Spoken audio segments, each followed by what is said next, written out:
सभी का स्वागत करती हूँ। और हमें पॉलिटी का क्लास लेना था, ठीक है। पॉलिटी में हमने क्या कहा था, भाग 2 तक पढ़ लिया था। भाग 3 के बारे में भी मैंने बताया था कि हमारे क्या क्या अधिकार है।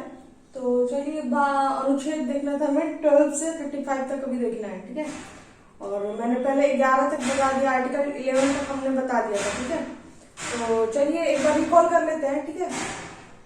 तो पहला भाग मैंने बताया था आप लोगों को कि जो पहला भाग है वो क्या है, हमारा संघ, राज्य और क्षेत्र के बारे में। इसमें आर्टिकल कितने से कितने तक है, इसमें आपका आर्टिकल 1 से लेके 4 तक है, ठीक है। दूसरा भाग मैंने बताया था आप लोगों को नागरिकता के बारे में, सिटीजनशिप के बारे में, जिसका आर्टिकल था 5 to लेके 11 तक था, ठीक है। 5 से 11 तक उसका आर्टिकल था, ठीक है। तो चलिए भाग 1 को पहले एक बार रिकॉल कर लेते हैं। भाग 1 था हमारा संघ, राज्य और क्षेत्र के बारे में।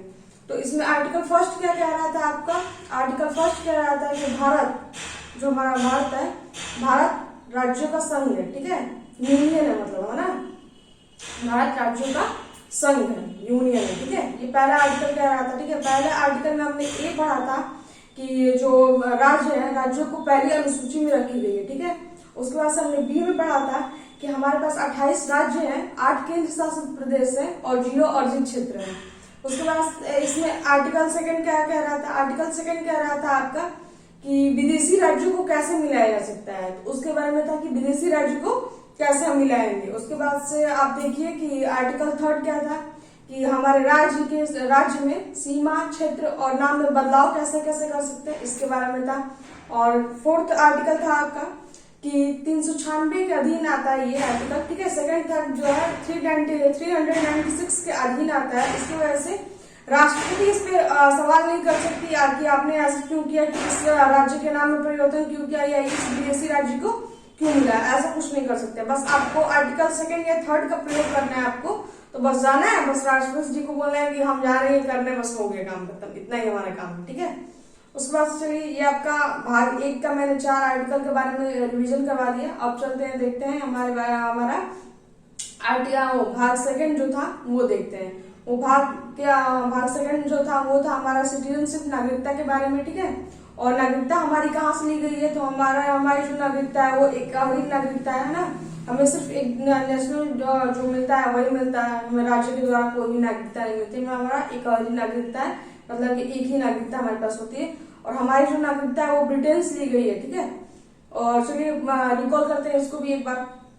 तो आर्टिकल 5 क्या बोलता था कि जन्म या वंश के आधार पर नागरिकता कैसे मिलती है, वो चीज थी। तो मैंने बताया था डिटेल में कि जन्म और वंश के आधार पर कैसे मिलती है।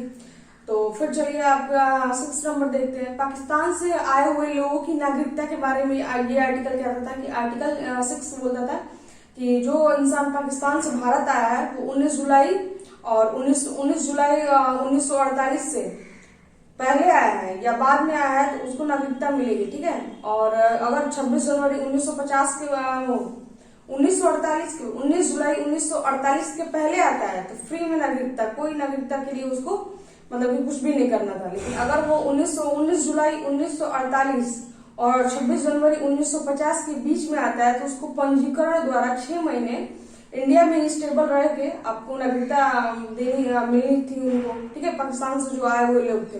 लेकिन अगर वो 26 जनवरी 1950 के बाद आते हैं तो उनको मिलेगी नहीं, ठीक है। ये चीज था ना।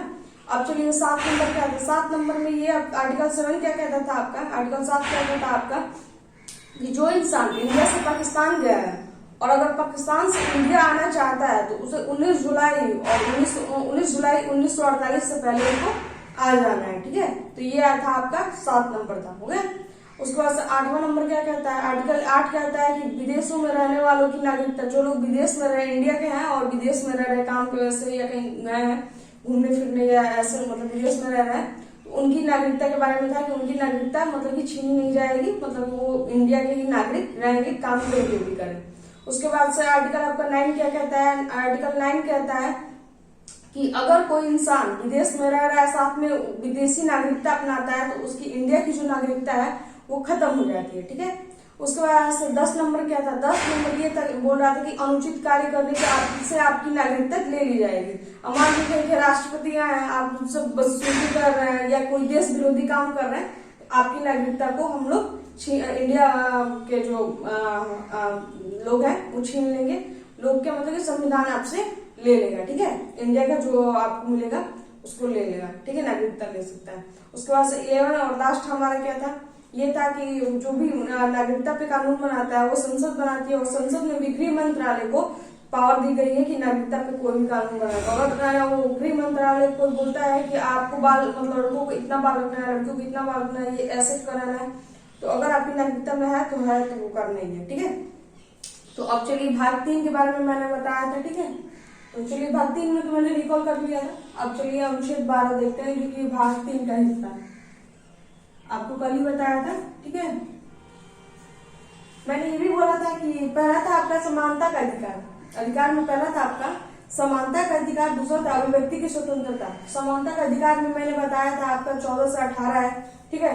तो अब 11 पे मैंने खत्म किया है, तो 12-13 क्या है, ये भी तो होगा कि 12-13 में क्या है। तो चलिए 12-13 देखते हैं, फिर देखते हैं कि 14 से 18 तक को मैंने क्यों समानता का अधिकार या संविधान में क्यों लिखा गया है कि ये समानता का अधिकार है। कुछ ना कुछ तो होगा तभी ना समानता का अधिकार बोला गया है। आइए देखते हैं। आर्टिकल 12 हमारा कहता है राज्य की परिभाषा। मैंने कल बताया कि राज्य की परिभाषा के बारे में ये बताता है। राज्य की परिभाषा का मतलब क्या है कि संसद में आ गया लोकसभा, राज्यसभा और राष्ट्रपति, लोकसभा, राज्यसभा और राष्ट्रपति, ठीक है।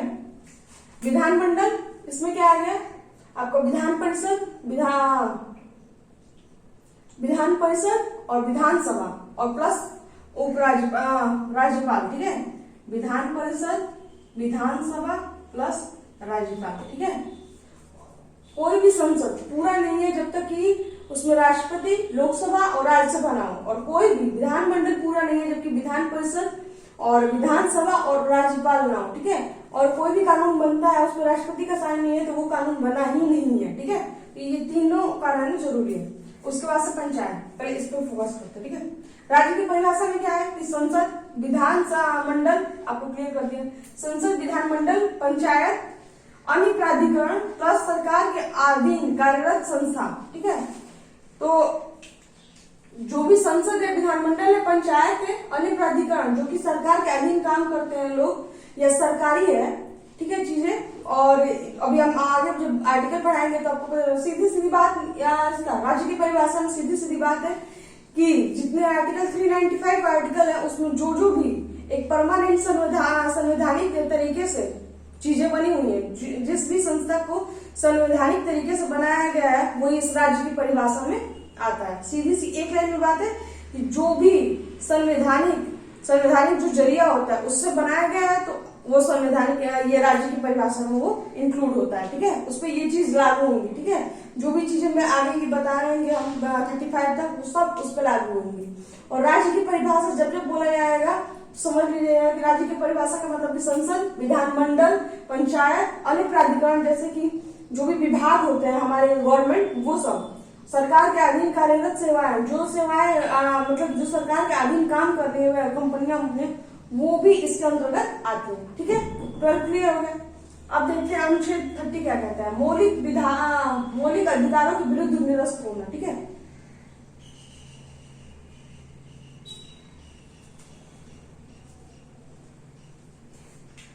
मौलिक अधिकारों के विरुद्ध निरस्त होना, इसका सीधा सीधा आर्टिकल अगर 30 में बोलूं तो जो भी हमारे 14 से लेके 35 तक, 14 से लेके 35 तक जो भी हमारे आर्टिकल बने हुए हैं, ठीक है।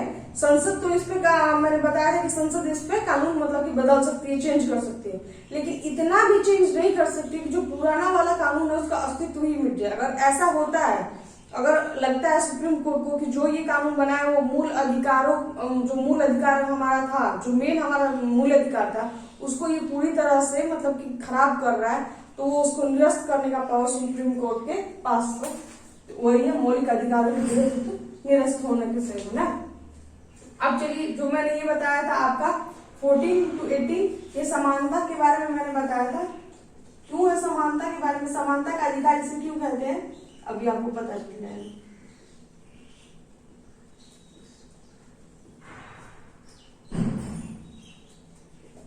चलिए देखते हैं आर्टिकल 14 क्या कहता है, कानून के समक्ष समानता। कानून के समक्ष समानता आपने देखा भी है कि कोई भी हो, ठीक है, वो कितना भी अमीर हो, गरीब हो या किसी जाति का हो, इसके आगे सब बराबर है, कानून के सामने सब बराबर है। यहाँ तक कि आपको अभी हाल ही में देखने को भी मिला एनसीबी की तरफ से कि क्यों बराबर है, कैसे बराबर है। ठीक है, तो कानून के समक्ष सब समान है। आप कितने भी पैसे हो लिए हो या कितने भी आप मॉडल हो या हाई फाई मतलब कि हो या रिच फैमिली से बिलोंग करते हो, उससे मतलब नहीं है। आप कानून अगर गलती की है तो आपको सजा मिलेगी। आर्टिकल 15 क्या कहता है? जाति लिंग स्थान द्वारा भेदभाव नहीं।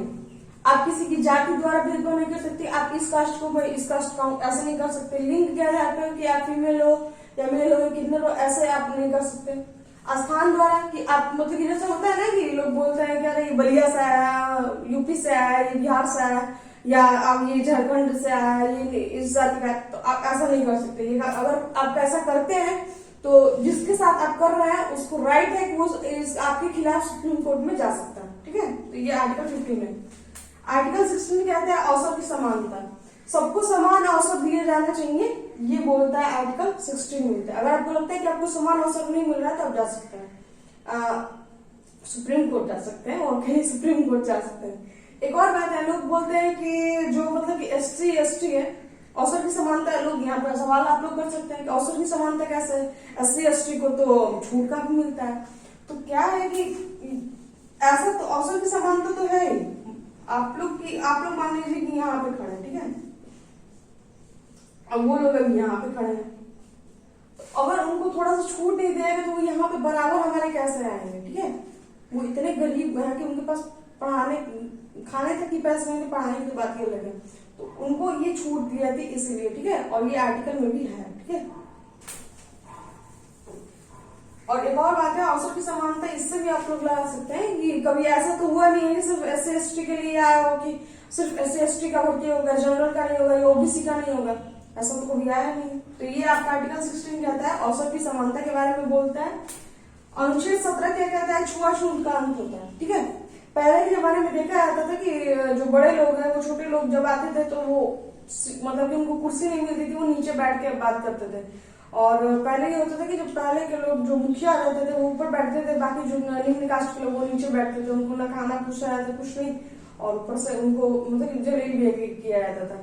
तो वही छुआछूत का अंत, अगर आप ऐसा करते हैं तो आपको सुप्रीम कोर्ट जाना पड़ सकता है। अनुच्छेद 18 क्या कहता है? उपाधियों का अंत। आप कोई उपाधि नहीं लगा सकते, लेकिन जैसे पहले राजा महाराजा लोग लगाते थे कि राजा ये या राजा वो या सम्राट हूं मैं, या अकबर ने भी बहुत लगाया था। ठीक है, मुगलों ने भी बहुत ज्यादा यूज किया था। तो आप ऐसा शेर सूरी ये वो कुछ नहीं लगा सकते, उपाधियों का अंत हो चुका है। ठीक है, अगर आपको विदेश में कोई उपाधि दी जाती है, अगर आप कुछ अच्छा करते हो विदेश में उपाधि दी जाती है, तो आपको राष्ट्रपति से परमिशन लेना पड़ेगा कि जाके लिखित में लेना पड़ता है कि राष्ट्रपति साहब मुझे यहाँ से अमेरिका से या कहीं से भी आपको कोई अवार्ड मिल रहा है, तो आपको पहले पूछना पड़ेगा कि सर मैं ये अवार्ड रिसीव कर सकता हूँ, तो वो बोलेंगे हाँ अवार्ड रिसीव कर सकते हैं, तो आप भी ले सकते हैं। ठीक है, तो ये हुआ 18 तक। तो सब देख लीजिए समानता का अधिकार कैसे है। यहाँ पे कानून के समक्ष समानता कर रहा है, यहाँ पे जाति लिंग सब में समान कर रहा है, जाति लिंग और सब चीज को समान कर रहा है, स्थान को सब समान कर रहा है। ठीक है, यहाँ अवसर की समानता है। यहाँ पे छुआछूत का अंत जब होगा तो निम्न कास्ट वाले उच्च कास्ट वाले सब बराबर होंगे, तो यहाँ पे भी समानता का अधिकार से ही रिलेटेड है। यहाँ उपाधियों का अंत होता है, जिसके पास है नहीं है वो सब बराबर हो गया, ऐसे ही यहाँ पे समानता का अधिकार, इसीलिए इसको समानता का अधिकार बोलते हैं। ठीक है, तो यहाँ 80 तक हो गया। अब चलिए आगे देखते हैं, हम अब व्यक्ति की स्वतंत्रता के बारे में देखते हैं।